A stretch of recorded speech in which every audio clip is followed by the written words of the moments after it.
Bismillahirrahmanirrahim. Assalamualaikum warahmatullahi wabarakatuh. Waalaikumsalam warahmatullahi wabarakatuh.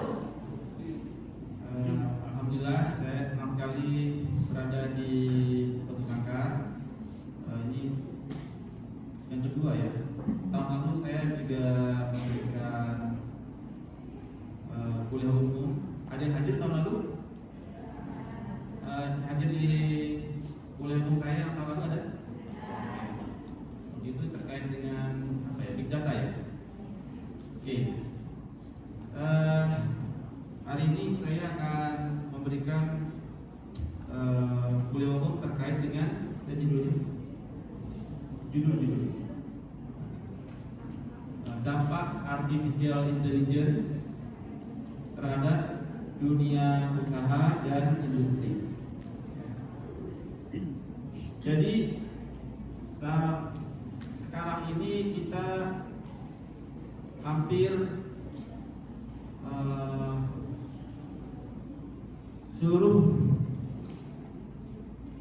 bidang usaha sudah terpapar oleh artificial intelligence ya.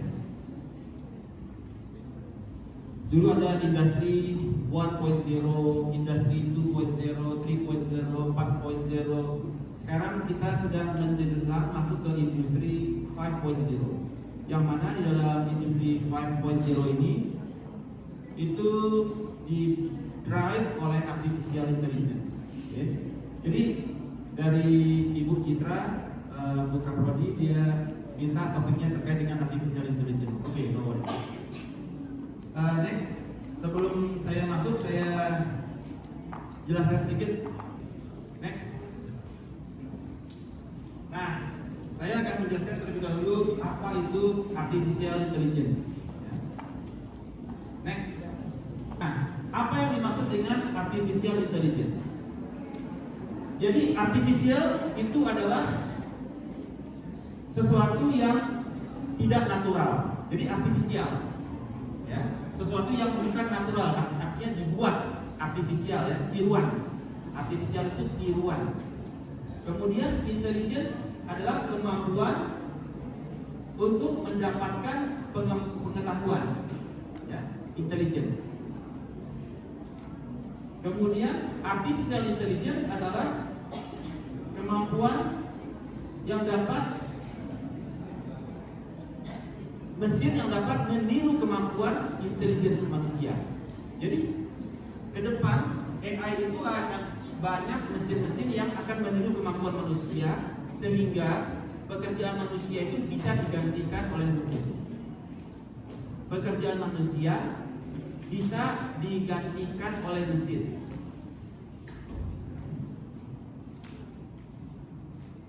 Jadi pekerjaan ke depan semakin berkurang karena bisa digantikan oleh mesin.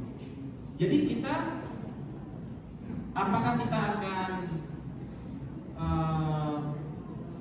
bisa menolak itu? Tidak bisa, karena itu adalah external environment, sesuatu yang tidak bisa kita kontrol. Anda bisa nggak mengontrol AI nggak masuk Indonesia? Nggak bisa. Anda bisa nggak mengontrol jangan bikin AI? Nggak bisa. Jadi AI itu adalah suatu kepastian, suatu yang di luar kontrol manusia, external environment. Jadi sekarang bagaimana kita bahkan sekarang kita arahnya adalah bagaimana kita bersahabat dengan AI sehingga bisa mempercepat kemajuan teknologi. Bagaimana Anda bisa bersahabat dengan AI, memanfaatkan AI sehingga bisa mempercepat akselerasi di dalam kemajuan teknologi. Nah, next. Nah, bagaimana artificial intelligence berbeda dengan tradisional algorithm? Anda kalau bikin skripsi, pasti Anda bikinnya pakai tradisional algorithm. Misalkan pakai regresi multilinear, ya kan? Bikin skripsi. Sudah ada bikin skripsi sekarang? Sudah ya? Ada yang pakai logistic regression, pakai multilinear regression, pakai smart LS, CPLS, dan sebagainya. Itu masuk ke dalam traditional algoritma. Itu masih tradisional. Ya, statistik itu masih tradisional. Ya. Yang membedakan ilmu statistik dengan AI adalah di dalam AI kita mengkombinasikan antara proses learning, reasoning, dan decision making. Apa yang dimaksud dengan learning? Jadi kita di dalam AI itu ada 3. Ada learning, bagaimana dia belajar, AI itu belajar. Reasoning, bagaimana dia mendapatkan pilihan dalam hidup, dalam pengambilan keputusan. Dan decision making dalam pengambilan keputusan. Jadi AI itu dia mengkombinasi antara belajar, dia mempelajari data, kemudian melihat berbagai alternatif keputusan, dan decision making, pengambilan keputusan. Next. Nah, di dalam learning, bagaimana AI membaca, belajar, itu ada 3 metode. Pertama, supervised learning. Nah, supervised learning ini sama kayak kita statistik. Ada X variabel, ada Y variabel. Bagaimana X mempengaruhi kepada Y variabel? Itu supervised learning. Jadi kita sudah ada X-nya, sudah ada Y-nya. Bagaimana 4P mempengaruhi kepada loyalty? Itu supervised learning. Ada lagi unsupervised learning. Sifatnya dia unsupervised, data semua sebagai data input, tidak ada data Y. Jadi given dengan semua data, dia membangun yang disebut dengan segments, ya, unsupervised learning. Jadi biarkan data itu bicara apa yang terjadi, itu unsupervised learning. Kalau supervised, data itu dia bagaimana pengaruhnya terhadap Y, bagaimana pengaruhnya terhadap Z, bagaimana pengaruh 4P terhadap loyalitas dan trust. Jadi ada 2Y, ada 4X misalkan. Itu supervised, diketahui X dan Y. Kalau yang unsupervised, dia semuanya adalah X. Nah, bagaimana data yang unsupervised ini dia menghasilkan insights, pola-pola. Kita mendapatkan apa pola yang tersembunyi di dalam data. Itu di dalam yang artificial intelligence dia membaca secara supervised dan unsupervised. Dan yang ketiga dia membaca dengan reinforced learning. Dia menggunakan deep learning. Di dalam reinforced learning itu kita mengenal di dalam AI yang disebut dengan neural networks.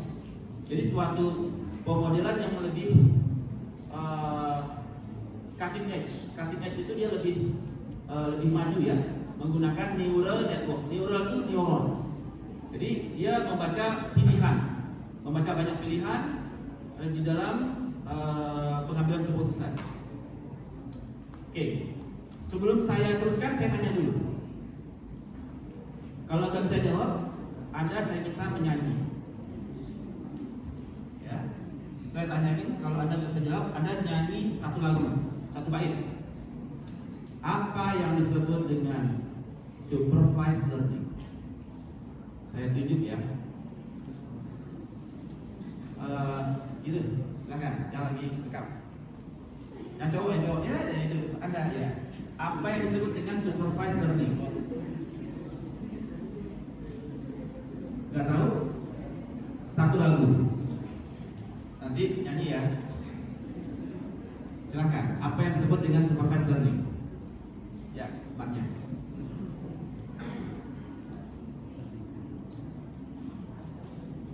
Coba aja supervised learning. Satu lagu ya. Oke. Jadi nanti sebelum tanya jawab, nanti satu lagu dulu ada hiburan dari teman-teman ya. Oke. Persiapkan satu lagu. Next, ini adalah types of learning. Nah, kemudian reasoning, yaitu dalam pengambilan alternatif keputusan. Reasoning itu ada yang disebut di dalam artificial intelligence, ada yang disebut dengan deductive reasoning. Jadi dari 5 keputusan, misalkan ada 5 pilihan. Pilihan pertama nggak cocok, pilihan kedua nggak cocok, pilihan ketiga nggak cocok, pilihan keempat nggak cocok, pilihan kelima yang cocok. Itu deductive. Jadi dia mengurangi mana pilihan yang kira-kira cocok. Jadi AI belajar menggunakan deductive learning, deductive reasoning, dibuang pilihannya. Induktif, dia mencari kira-kira dia induktif itu dia mengenerate pilihan, bottom up approach. Jadi dari bawah ke atas dia mengambil apa kira-kira keputusan yang akan diambil oleh AI. Ya. Jadi misalkan kalau gini, contohnya ini yang dilakukan. Jadi tidak induktif. Kalau yang deduktif dari pilihan yang banyak berkurang pilihannya, itu deduktif. Jadi dia top bottom. Kemudian abduktif dan analogical reasoning. Ya. Kalau abduktif dia berdasarkan hipotesa. Kemudian kalau analogical reasoning dia berdasarkan similarities. Kalau di sini dia seperti ini, maka kita cocoknya seperti itu. Jadi ada mencari similarity dari pilihan. Similarity. Oke. Pertanyaan kedua. Ya. Apa yang disebut dengan apa yang dimaksud dengan deduktif? Nah, sekarang kita masuk ke dalam apa yang menjadi artificial intelligence impact kepada finance industries. Ya, ini menarik. Next. Ada banyak sekali AI impact di finance industries. Yang pertama misalkan untuk fraud detection. Ini pekerjaan saya. Saya membuat fraud detection untuk Indonesia. Saya yang bikin. Ya. Kemudian maksudnya tim saya di Visa, kita yang buat untuk fraud detection. Yang kedua, risk assessment, credit scoring. Itu juga kerjaan saya juga, bikin AI. Jadi kita bikin AI untuk mengurangi tenaga kerja manusia. Jadi target saya adalah mengurangi penggunaan manusia di dalam pekerjaan. Pekerjaan saya adalah bagaimana kita efisiensi bisnis mengurangi tenaga kerja manusia di dalam pekerjaan. Jadi tugas saya adalah membangun efisiensi industri. Dari yang sebelumnya 1.000 orang jadi cukup 100 orang. Itu tugas untuk saya. Ya. Jadi saya membangun yang disebut dengan credit scoring. Fraud detection. Dari kita yang mengecek fraud banyak banget, saya dengan engine saya bisa tangkap itu yang melakukan fraud. Jadi nggak perlu terjadi kerugian yang besar. Udah terjadi kerugian karena fraud, perusahaan bangkrut, ya, enggak. Sekarang ketahuan fraud langsung diketahui oleh Bank Indonesia. Dari Bank Indonesia kirim surat ke bank, dari bank kirim surat ke merchant. Itu bagaimana kita menentukan pilihan saham. Itu saya develop pakai LSTM, long short term memory, pakai AI. Jadi kita bisa mengurangi kemungkinan orang rugi. Robot trading, kemudian personalized customer experience. Bagaimana kita bisa bikin penawaran yang personalized. Saya buat AI.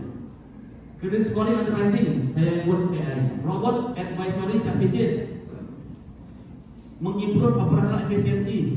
Saya sudah berhasil itu hasil karya saya. Jadi saya adalah tugas saya adalah untuk mengurangi jumlah tenaga kerja manusia di perusahaan menggunakan AI. Jadi Anda berhadapan dengan yang bikin AI sekarang.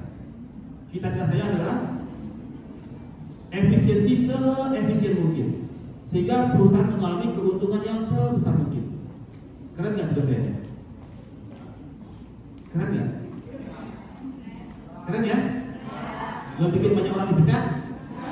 Itu cita-cita saya. Memecat sebanyak mungkin orang dan digantikan dengan AI. Keren nggak? Ya. Kemudian regulatory compliance. Bagaimana menggunakan AI supaya perusahaan itu dia comply dengan Bank Indonesia, comply dengan regulatory. Oke, saya terangkan satu bagaimana saya membuat AI ini. Bagaimana saya bisa memecat ribuan orang. Saya akan jelaskan kepada Anda rahasianya siang ini.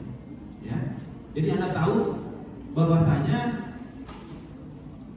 gini loh cara menggantikan manusia. Oke, next. Pertama, masalah fraud. Jadi Bank Indonesia itu membuat regulatori baru. tidak boleh tarik tunai kartu kredit. Jadi kartu kredit hanya bisa dipakai untuk bayar transaksi saja. Jadi banyak nasabah terjebak hutang gara-gara gesture kartu kredit. Jadi banyak orang gesture kartu kredit ambil uang tunai. Kemudian pengawasan gesture tunai jadi tanggung jawab bank. Kemudian oleh Bank Indonesia datang ke saya, ke Visa, Pak Jerry, tolong gesek tunai, kan gesek tunai sekarang peraturan Bank Indonesia sebagai fraud, tolong bikin AI-nya agar orang yang melakukan gesek tunai di sebuah merchant, di sebuah toko, kalau terjadi gesek tunai maka tokonya harus ditutup atau tokonya dicabut mesin edisinya dari seluruh Indonesia. Ya. Jadi saya diminta oleh Bank Indonesia untuk membuat AI untuk fraud. Next. Nah, saya pikirlah kalau sebelumnya tanpa AI itu pakai rule base. Ada rule ini kan capek kita bikin rule kan. Kalau misalkan begini repot. Akhirnya saya bikin pakai AI menggunakan machine learning. Algoritma machine learning saya pakainya waktu itu pakai SAS, yang sifatnya seluruh transaksi saya baca learning, kemudian saya reasoning siapa merchant-merchantnya dari 1000 merchant mana yang melakukan transaksi gesture, kemudian real time monitoring. Jadi begitu ada yang melakukan gesture langsung pop up ada gesture langsung ke Bank Indonesia langsung kirim ke semua bank yang bank tersebut, semua bank data-data yang melakukan transaksi tersebut, nasabah bank mana, kemudian dia langsung pergi ke merchantnya, disita mesin edisinya, dia tidak bisa lagi gesek pakai kartu debit atau kartu kredit. Jadi masalah fraud di Indonesia selesai. Cukup saya bikin AI-nya. Jadi semua sudah langsung real time menggunakan AI. Jadi ada machine learning, kemudian real time. Tujuan saya mencari anomali detection. Ada anomali nggak dalam transaksi? Ada anomali. Kira-kira, pertanyaan saya nomor 3. Kira-kira orang yang transaksi gesture tanda-tandanya apa ya? Gesture tunai.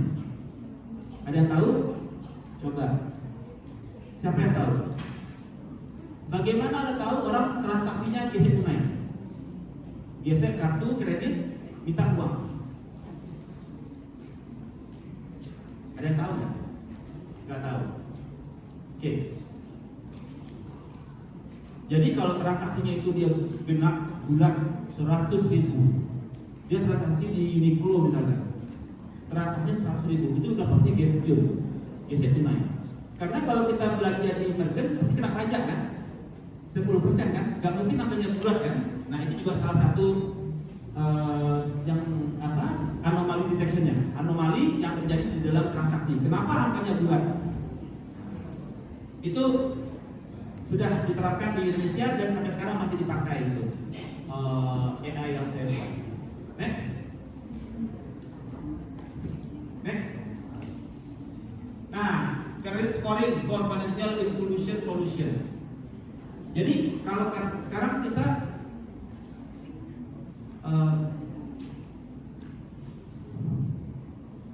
banyak sekali pengusaha yang nggak dapat pinjaman dari bank syariah ya. Misalkan dia dapat mudharabah. Kalau pinjaman mudharabah atau murabahah? Pinjaman murabahah atau mudharabah? Mudharabah. Jadi ketika bank dia mau mengajukan mudharabah pinjaman, dia tidak pernah bertransaksi dengan bank. Buat kita dia minta diajari cara pembuatan credit scoring untuk yang financial inclusion. Financial inclusion ini dia tidak punya transaksi di bank, tidak punya rekening, tapi dia butuh duit. Dia nggak pernah punya transaksi di bank, tapi butuh uang. Bagaimana kita tahu orang itu baik atau tidak bagus? Bagus atau good or bad? Jadi ada financial inclusion, tidak masuk ke dalam transaksi perbankan. Akhirnya saya bikin workshop dengan Bank Saka sosial media. Jadi kalau sosial medianya bagus, dia kita kasih pinjaman. Jadi kita membuat credit scoring menggunakan berbagai macam data. Coba next. Nah, kalau sebelumnya tanpa AI, credit scoring cuma dengan transaksi perbankan. Oh, dia ada beli, ada bayar tunai, transfer sini, transfer situ, terus deposito. Itu old school, tanpa AI. Dengan AI, saya bikin credit scoringnya menggunakan machine learning, pakai Python, ya, kemudian menggunakan data structure dan data unstructured. Data structure itu dari data perbankan, data unstructured data Instagramnya dia, data Twitternya dia, data LinkedIn-nya dia, data Facebook-nya dia, data YouTube-nya dia, data unstructured. Jadi kelihatan orangnya bakalan bayar kredit atau tidak. Bayar, dia kan apakah dia akan bayar kartu kreditnya atau tidak. Jadi sebenarnya saya juga buat kartu kredit syariah. Kita menggunakan tawarruk. Kita bikin kartu kredit tawarruk dengan, tahu tawarruk? Tawarruk apa? Pertanyaan keempat, tawarruk apa? Coba silakan. Apa yang dimaksud tawarruk? Tawarruk, tawarruk, ijaroh. Apa ijaroh? Ijaroh, tawarruk, nggak tahu. Apa? Ijaroh apa ijaroh? Apa? Ijaroh. Jual beli tawarruk. Oke, jadi saya menggunakan AI. Jadi kemudian datanya masuk, kita dari API ke Twitter, API ke Instagram, segala macam, kita untuk melihat ini orang layak atau tidak diberikan kredit oleh bank syariah. Nah, kemudian pengambilan keputusannya pun kalau di tradisional tanpa AI harus manusia lagi. Sekarang tanpa manusia. Jadi pekerjaan kredit manager, pemutus kosong, semua digantikan oleh AI. Jadi saya berhasil mengurangi jabatan pemutus kredit. Semua sudah digantikan oleh artificial intelligence. Dia sudah kerja yang lain. Jadi salah satu keberhasilan saya adalah berhasil menghapus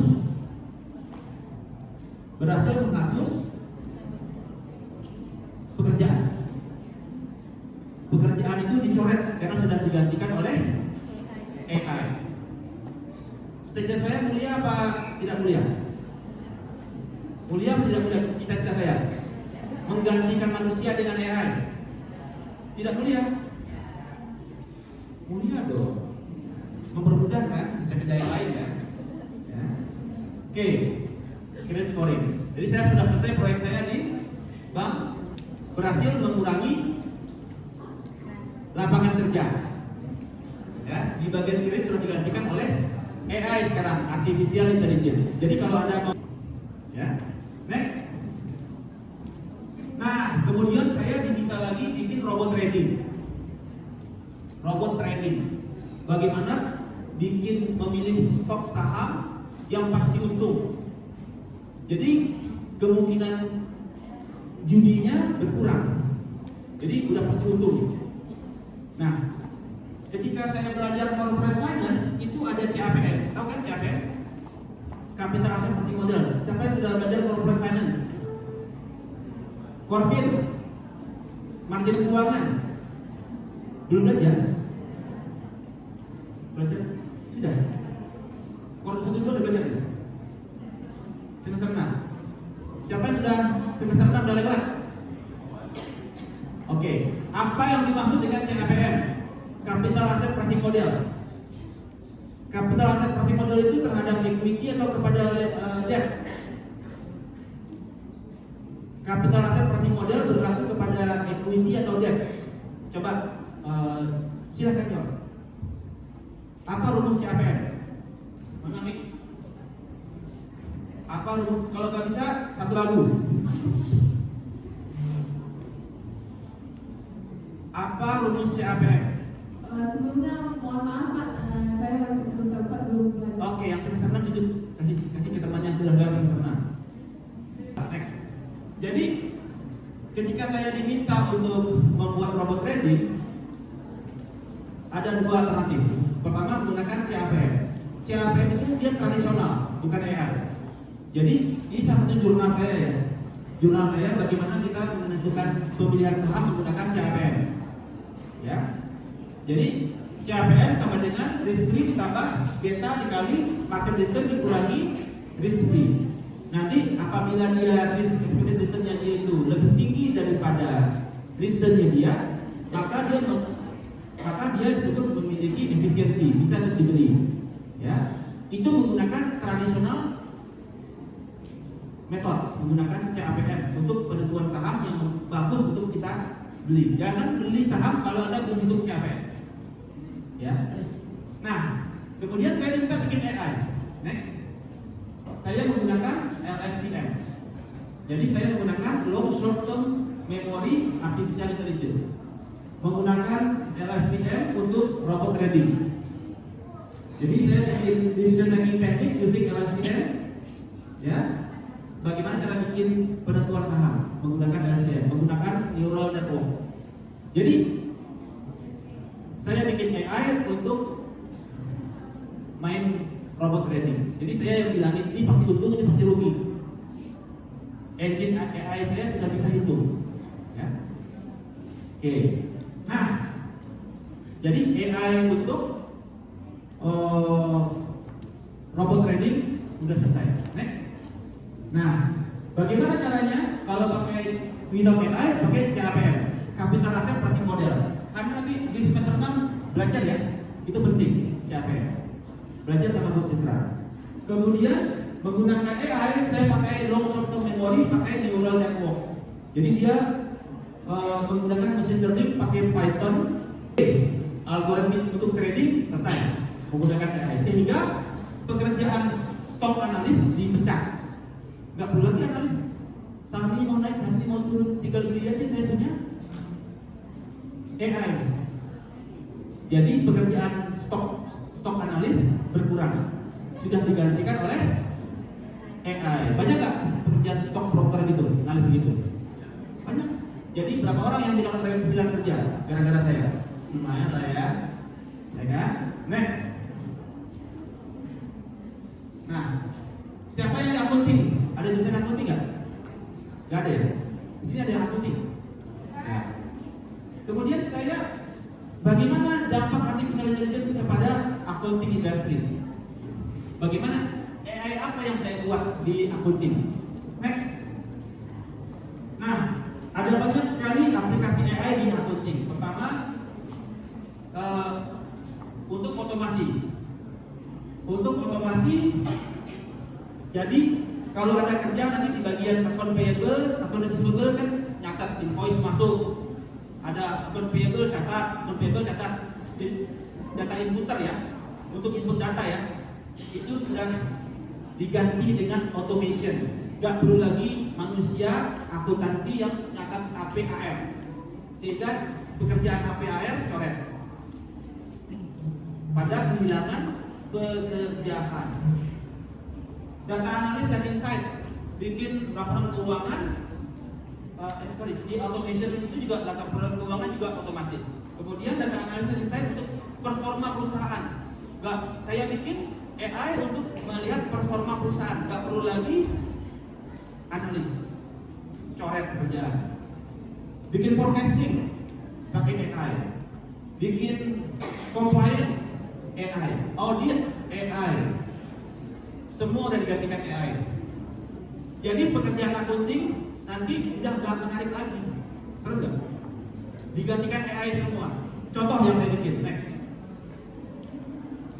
Oh ini yang account payable, account receivable, data input. Sekarang kamu kerja di mana? Aku kerja di PTA. Bagian apa? Bagian AP. Tukang catat. Invoice masuk. Ya, invoice masuk, catat account payable. Itu bagian AP atau AR. Sekarang semua sudah pakai optical character recognition. Tinggal di scan masuk ke data, nggak perlu lagi di input manual. Jadi pekerjaan input data udah nggak ada, semua udah pakai di scan, langsung kebutuhan informasinya langsung tercatat, masuk ke sistem. Pekerjaan pekerjaan data input, coret. Next. Data analisis. Nah, ini jurnal saya nih. Jadi bagaimana kita berdasarkan laporan keuangan membuat performance analysis. Kita dibandingkan dengan perusahaan yang lain dalam industri yang sama, mana perusahaan yang bagus, mana perusahaan yang jelek. Itu saya udah bikin AI-nya lagi.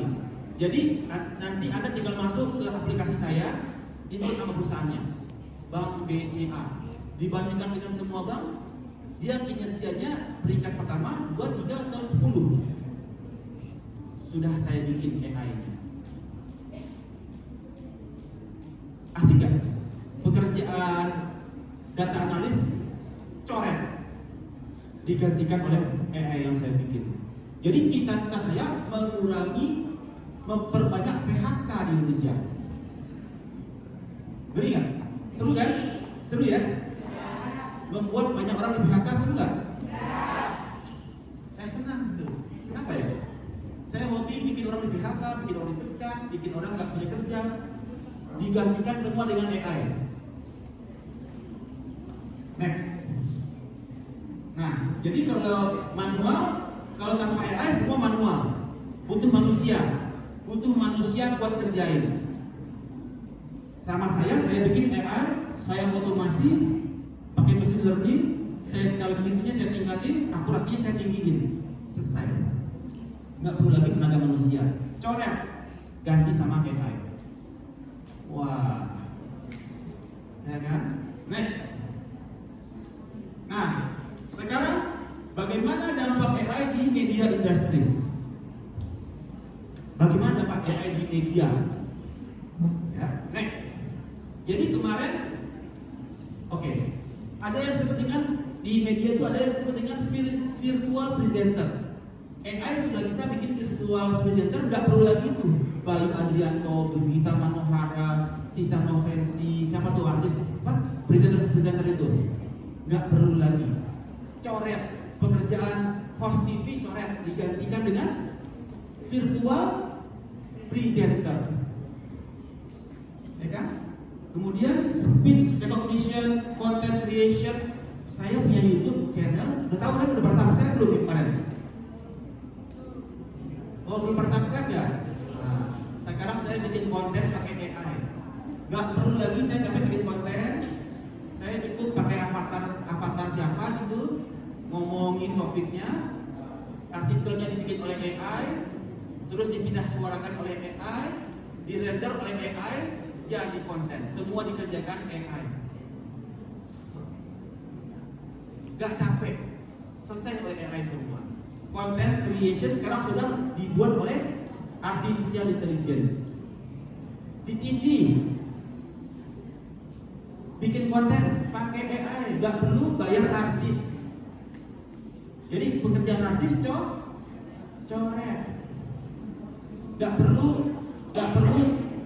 presenter, coret. Sekarang sudah AI yang bikinin konten. Ya, next, contohnya ini. Virtual presenter di TV One, presenter berita virtual, AI hadir di tanah air. Apakah masyarakat siap? Anda siap nggak? Tidak siap. Tapi sudah jalan. Siap tidak siap, presenter sudah siap. Kita contoh, lihat next. Nah, coba Anda klik play. Di bawah foto itu, ya, play. Play, kan? Yes. Coba ada. AI telah merevolusi industri keuangan dengan analisis data cerdas, deteksi kecurangan yang lebih baik, dan pengambilan keputusan yang diperkuat. Ini nama saya ya. Nah, jadi dia harusnya mulutnya ngomong sendiri, jadi menyesuaikan dengan kalimat yang diucapkan. Ya. Anda tahu nggak siapa presenternya? Siapa? Ya, itu presenternya. Presenter TV One yang baru. Jadi dia kasih berita, komat kamit, ya. Tinggal dibikin teksnya apa, langsung dia kasih jadi present. Nah, oke, jadi cukup wajah saja, wajah ditaruh, udah jadi avatar. Nanti dia jadi presenter, langsung dia bicara. Jadi bisa dipasang wajah siapapun jadi presenter sekarang. Keren nggak? AI. Ya. Saya bisa bikin Bu Ningsih jadi presenter di TV One. Tinggal taruh wajah Bu Ningsih. Ya.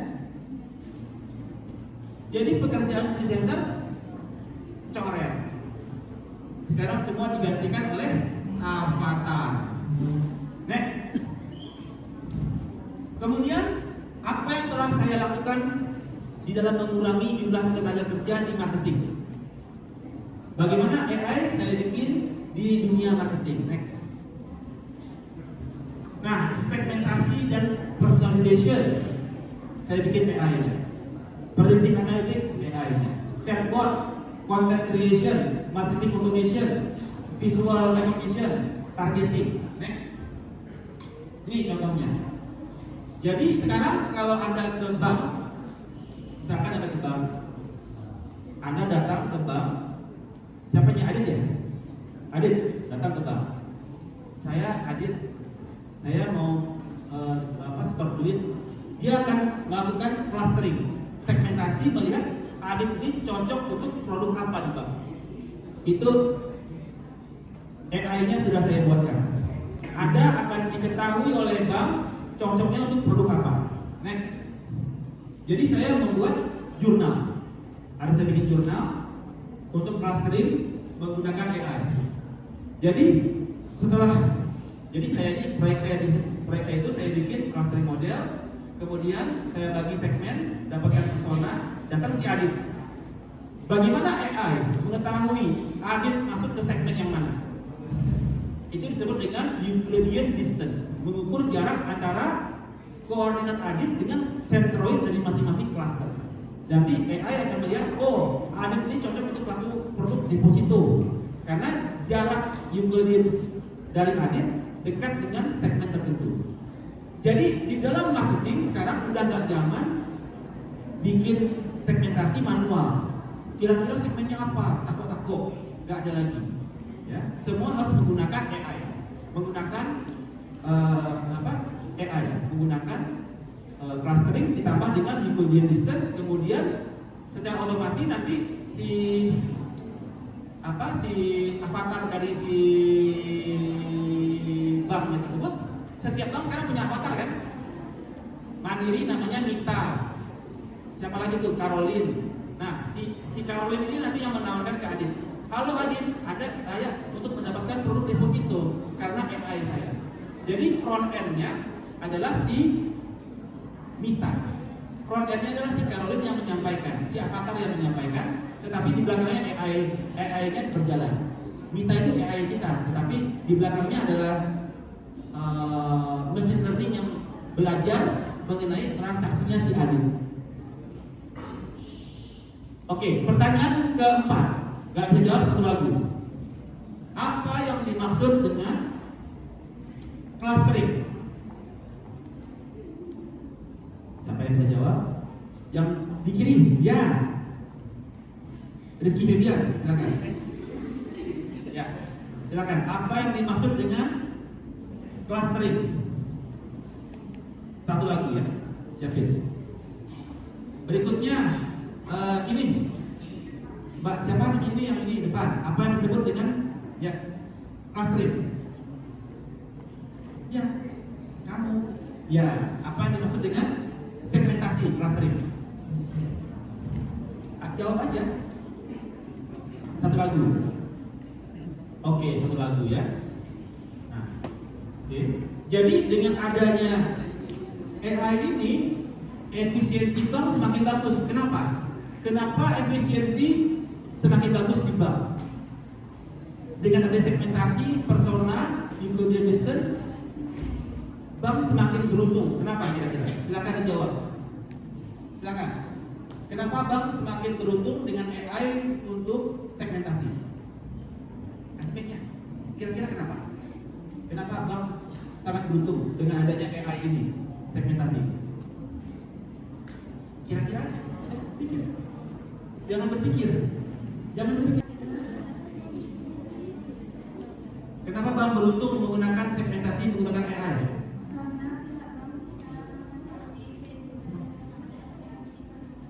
Kaktus. Tepuk tangan dulu baju dulu. Siapa namanya? Siapa? Siapa? Amelia. Velia. Tepuk tangan untuk Velia ya. Karena ada door prize. Ada door prize satu. Oke, thank you. Velia. Jadi bank beruntung karena dia tahu apa yang menjadi kebutuhan nasabah, ya kan? Dengan yang ada segmentasi AI, bank mengetahui apa yang menjadi kebutuhan nasabah. Ketika ditawarkan, take up rate-nya menjadi lebih tinggi. Take up rate-nya menjadi lebih tinggi dibandingkan daripada bank menawarkan secara acak yang ngambil nggak ada, take up-nya rendah. Dengan adanya AI ini, bank mengetahui kebutuhan seseorang itu apa, kebutuhan si adik itu dia apa, KPR kah, KTA kah, berdasarkan jarak dari si adik, AI-nya membaca jarak dari si adik kepada masing-masing produk, kira-kira cocoknya si adik ke produk yang mana. Semakin dekat jarak intelligence adik kepada produk tersebut, semakin tinggi take up rasionya. Sehingga pekerjaan sales drop. Kan sales kan nawar-nawarin kan. Sekarang dengan adanya AI saya tawarin lewat Instagram, saya tawarin lewat email. Pekerjaan sales coret, semua berhasil saya gantikan dengan AI karena lebih akurat. Orang yang si Velia kan tahu kebutuhan si Velia apa, kok bang tahu ya kebutuhan saya ini? Karena AI membaca segmennya si Velia cocok untuk segmen deposito. Dan dia belajar lagi. Setelah setahun, Velia cocoknya kartu kredit. Setelah setahun lagi, Velia cocoknya KPR. Setelah setahun lagi, cocoknya reksadana. Jadi, mesin learning dia belajar, AI dia belajar, tahun depan Velia cocoknya apa. Bukan lagi sales yang keliling-keliling nawarin produk. Pekerjaan sales, coret. PHK masal. Saya berhasil mem-PHK banyak manusia. Keren nggak? Nggak keren ya? Jadi pekerjaan-pekerjaan yang bisa saya gantikan AI, PHK. Oke, next. Nah, segmentasi cara manual dengan AI, ya manual, ya satu-satu. Tapi kalau pakai AI saya otomasi dia belajar lagi, bikin segmentasi lagi, belajar lagi, segmentasi lagi, belajar lagi.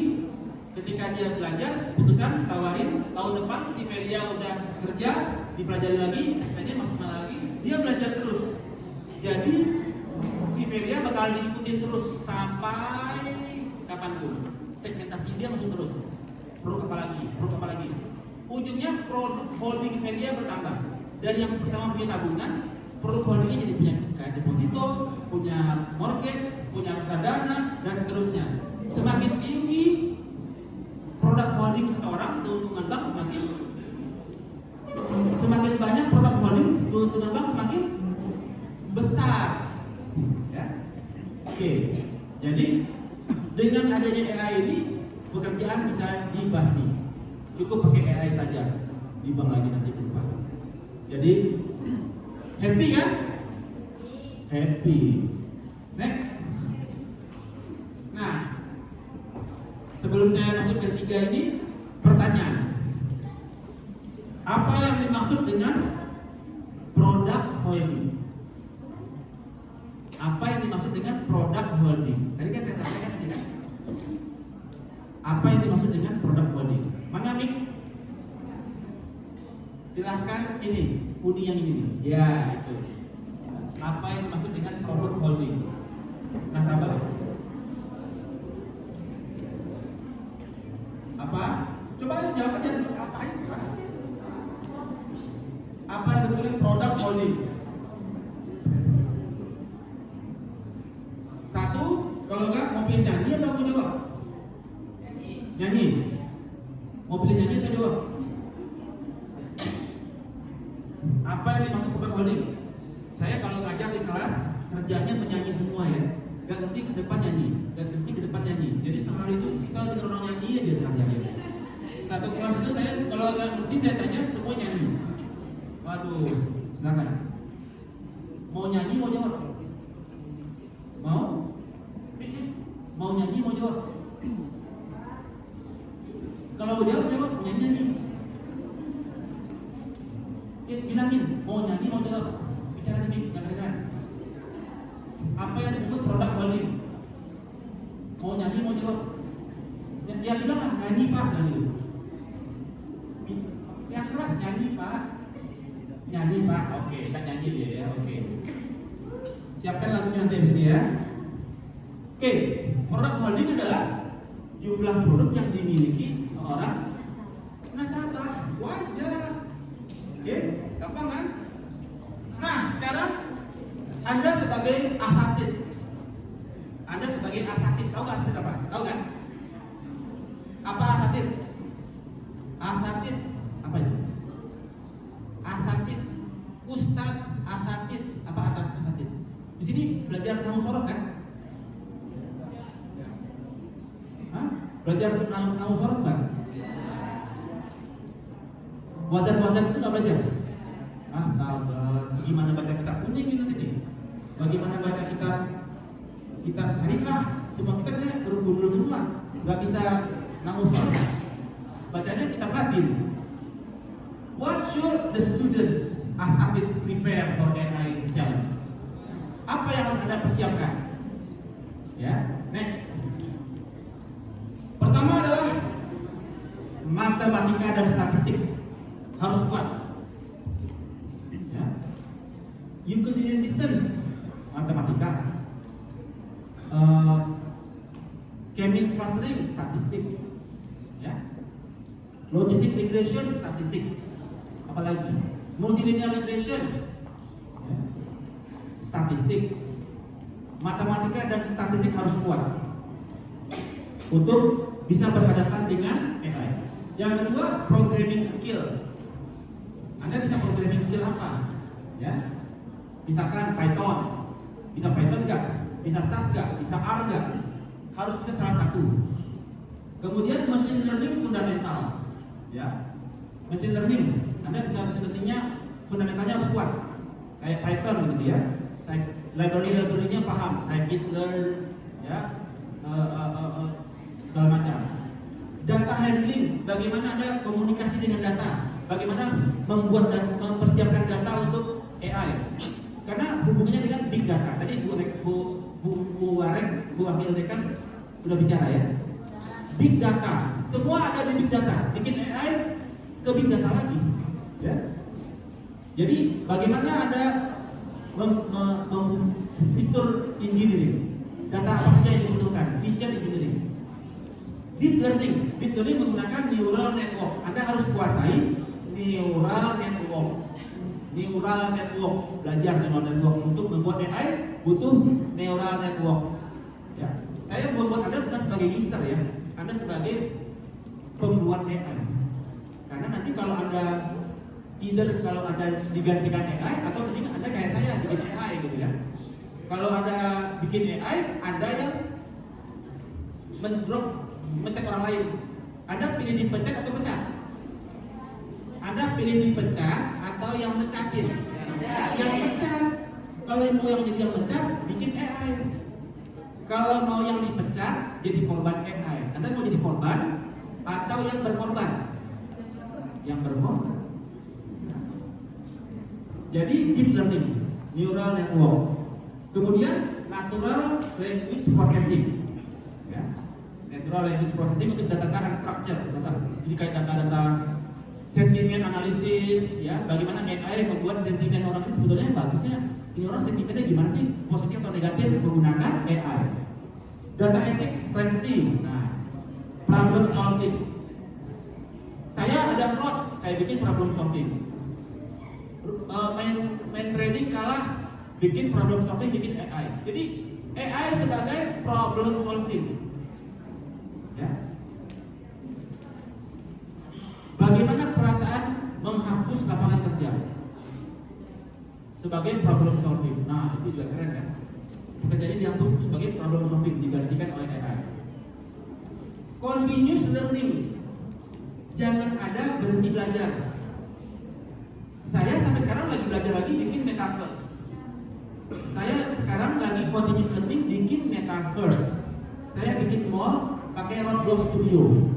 Jadi saya aja sekarang masih bikin metaverse, Roblox Studio, bikin mall. Nanti saya lagi bikin ya, mall, ada toko-toko, ada sewa tempat di metaverse saya, Manggaleh di metaverse. Anda pakai kapal berupa avatar, humanoid. Anda nanti kenalan, cewek cowok kenalan di mall saya, di metaverse saya. Kalau nih, oh udah, terima nih, dari Pasada. Anda nggak pakai WhatsApp lagi. Saya lagi bikin metaverse. Anda bisa ngopi-ngopi di metaverse saya, ketemu teman. Hari Rayo pulang nggak ke kampung, Rayo pulang ke rumah yang ada di metaverse. Rumah di misalkan rumah di Bukit Tinggi gitu ya, yang pulang humanoidnya, avatar ya sekarang. Tenaga Anda kami avatar yang ngobrol di metaverse. Itu saya lagi bikin continuous learning ya. Saya saja masih bikin sekarang. Oke? Saya lagi bikin lagi kampus. Kampus saya sendiri bikin kampus di metaverse yang ngajar avatarnya Bu Ningsih. Bu Ningsih jadi humanoid situ, jadi avatar mengajar anak-anak. Selamat pagi. Itu Anda masuk kelas duduk di kursi sebagai humanoid avatar. Jadi Anda di rumah, avatar Anda masuk kelas, Pak oleh kelas teteh, ikut kelasnya. Jalan masuk kelas, pagi Bu Ningsih duduk di kursi, avatar yang duduk, Anda di rumah. Saya lagi buat continuous learning ya. Dan domain knowledge combined with AI. Apapun mata kuliah dikombin dengan AI. Finance dikombin dengan AI, jadi tadi kan pakai AI. Marketing pakai AI. Ya, digital marketing pakai AI. Semua dikombinasi. Jadi bagaimana Anda mengkombinasi ilmu yang Anda miliki dengan AI. Sampai di sini. Khalas jami'an? Fahim? Fahim. Ya. Next. Nah, seperti biasa, kalau saya penutupan selalu pakai how to do cool things that matter.